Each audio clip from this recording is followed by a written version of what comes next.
美国总统川普在2月10日的时候宣布，要对所有进口到美国的钢铁和铝征收25%的关税。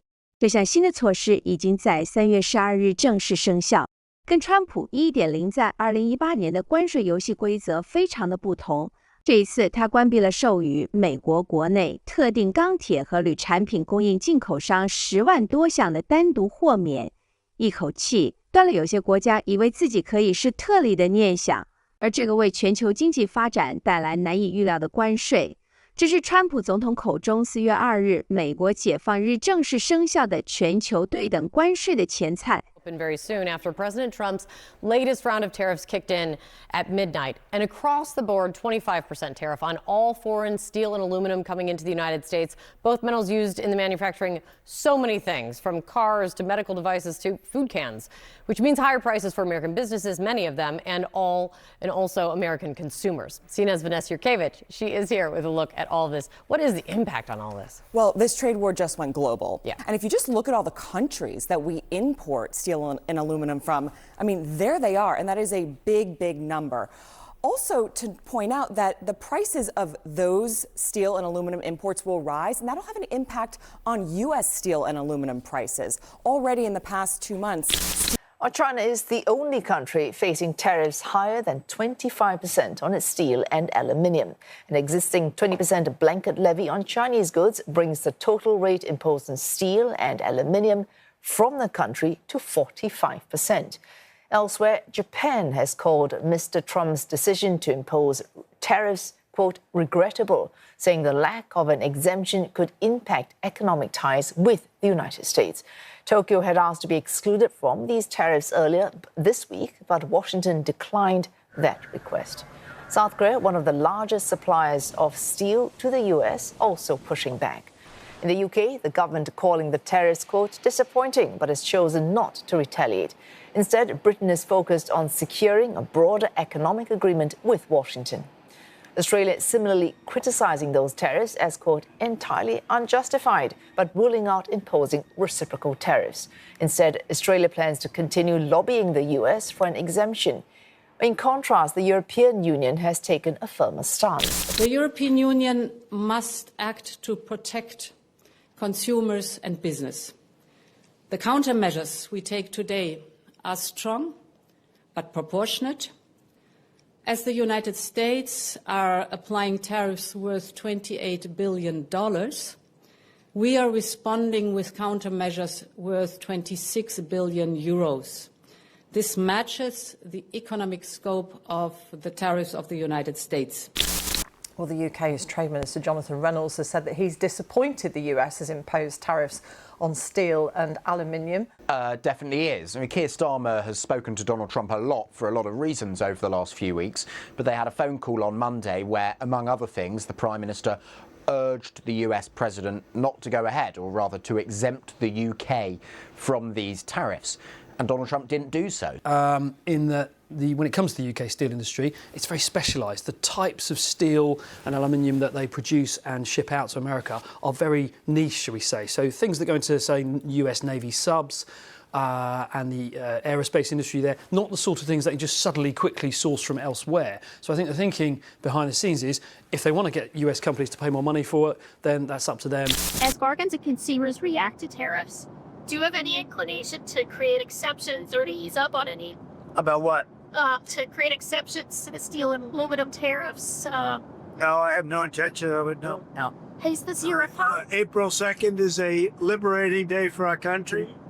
We're going to be getting back some of the wealth that very, very foolish presidents gave away because they had no clue what they were doing. And April 2nd, I would have made it April 1st, but you know what April 1st is? April Fool's Day. I figured, I don't like doing it, but I made it April 2nd. But it's a liberation day for our country because we're going to be getting back a lot of the wealth that we so foolishly gave up to other countries, including friend and foe. 根据经济复杂性观察站 OEC 网站上的资料显示，以2023年的数据来看，美国进口钢铁331亿美元，是全球第2大钢铁进口国。主要来源国是加拿大83.8亿美元，巴西49.4亿美元，墨西哥36.4亿美元，韩国20.1亿美元和德国13.7亿美元。同年，美国出口的钢铁为203亿美元，出口国家主要是墨西哥70亿美元、加拿大49.9亿美元、土耳其20亿美元、印度12.4亿美元。数据显示，2022年至2023年期间，输往美国成长最快的钢铁进口市场是巴西，而2023年进口美国钢铁数量排名前5名的国家，德国向美国购买的钢铁数量占比极低。至于在铝的需求方面，每年美国铝业使用的原铝大约有2/3是来自加拿大。在今年稍早，美国铝业协会发表的声明中就表示，即使是全美的冶炼厂都满载生产，其量能也是无法满足美国国内的需求。要想达到完全自给自足的目标，那需要花费数十年、数十亿美元的投资才有可能办到。而从2018年川普 1.0 上路后的关税结果来看，钢铝关税并没有逆转美国钢铝业的颓势。根据统计，2024年美国粗钢产量还比2017年关税实施前下降了1%，铝产量则是减少8%。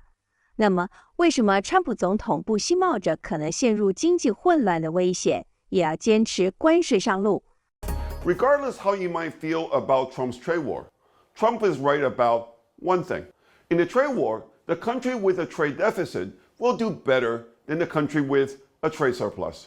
To see this, imagine an extreme case of a trade war in which trade becomes so unattractive that countries stop trading altogether. For the trade deficit country, this implies a greater reduction in imports than exports.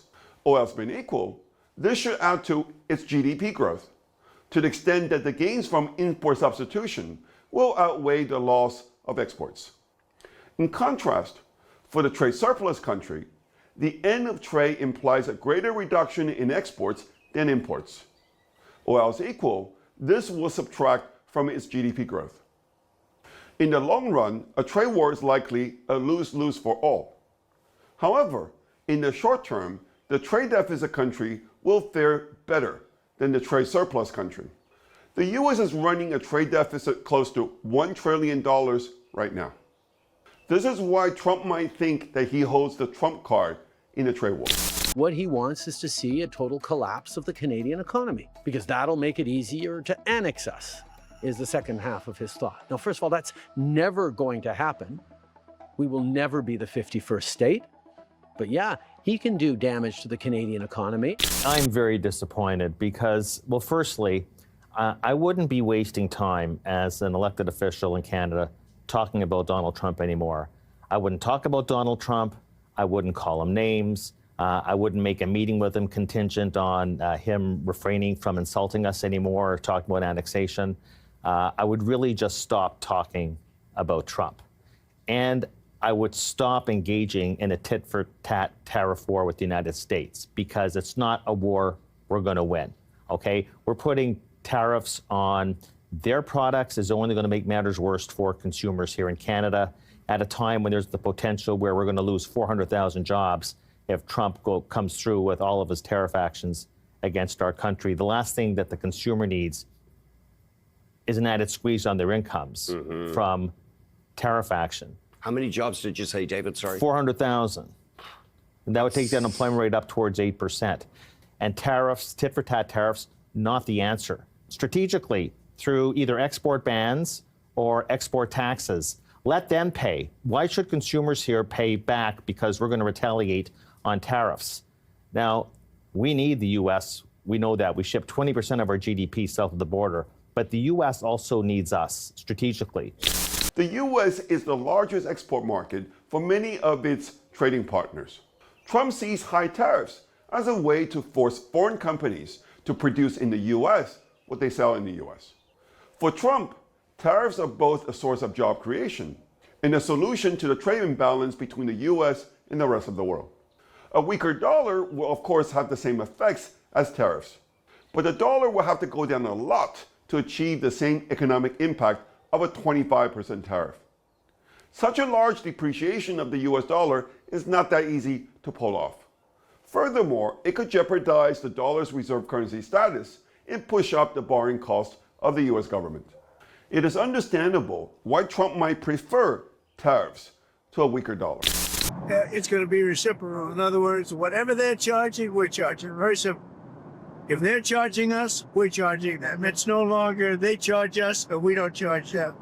川普总统一直在自念自的就是税率要公平，他不止一次公开抱怨过欧洲不买美国的任何东西，在他眼里看到的就是美国车商想要到欧洲卖车前必须要付10%的关税，可是欧洲车商来美国卖车，关税只需要付2.5%，那个差距在他心里是个鸿沟。如今面对巴西也是如此。根据近期川普在宣布对等关税备忘录后发布的一份文件中指出，美国对进口乙醇的关税仅为2.5%，但巴西对美国乙醇出口却征收18%的关税。因此2024年美国单是从巴西进口乙醇的金额就超过2亿美元，但美国仅向巴西出口价值5200万美元的乙醇。一项又一项的贸易逆差是商人出身的川普总统最难以吞忍的，所以这次3月12日上路的全面课征25%钢铝关税是项庄舞剑，意在沛公。反正经济合作暨发展组织已经预计，到了2026年全球钢铁产能确定是过剩的。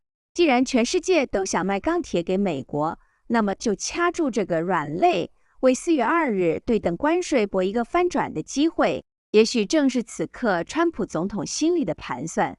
尽管有人认为川普总统这招是冲着中国来的，但是从美国商务部的数据显示来看，2024年中国向美国仅出口20万吨的铝，就连从中国直接进口到美国的钢铁也仅占2024年美国钢铁进口总量的1.8%。所以这一波的25%钢铝关税究竟是冲着谁来的？各国可要仔细想清楚了。Speaking to Fox News on Tuesday, U.S. Treasury Secretary Scott Bessent said that there were 15 nations, which he referred to as the Dirty 15, that are imposing substantial tariffs on the U.S. He did not clarify which nations would be included, but with Trump previously highlighting South Korea as one of the countries that he claimed was unfairly benefiting from trade imbalances, there are growing concerns that Korea may be among the countries targeted. And South Korea's average tariff is 4 times higher. Think of that, 4 times higher. And we give so much help militarily and in so many other ways to South Korea. South Korea's trade surplus with the U.S. reached over $55 billion last year, meaning that it could be a major target for the Trump administration. Bessent said that come April 2nd, each country will receive a specific reciprocal tariff number deemed fair by the U.S. and that Dirty 15 countries are likely to face higher tariffs due to perceived unfair trade practices. He added that the tariff calculation would be determined by the U.S. Trade Representative and the U.S. Commerce Department. The U.S. Treasury Secretary said that he has not seen any figures yet, as they're still being calculated. But Bessent expressed optimism that some of the tariffs may not go into effect if a deal is pre-negotiated or if countries look to negotiate after April 2nd. Emphasizing that the U.S. is only in pursuit of fair and reciprocal trade.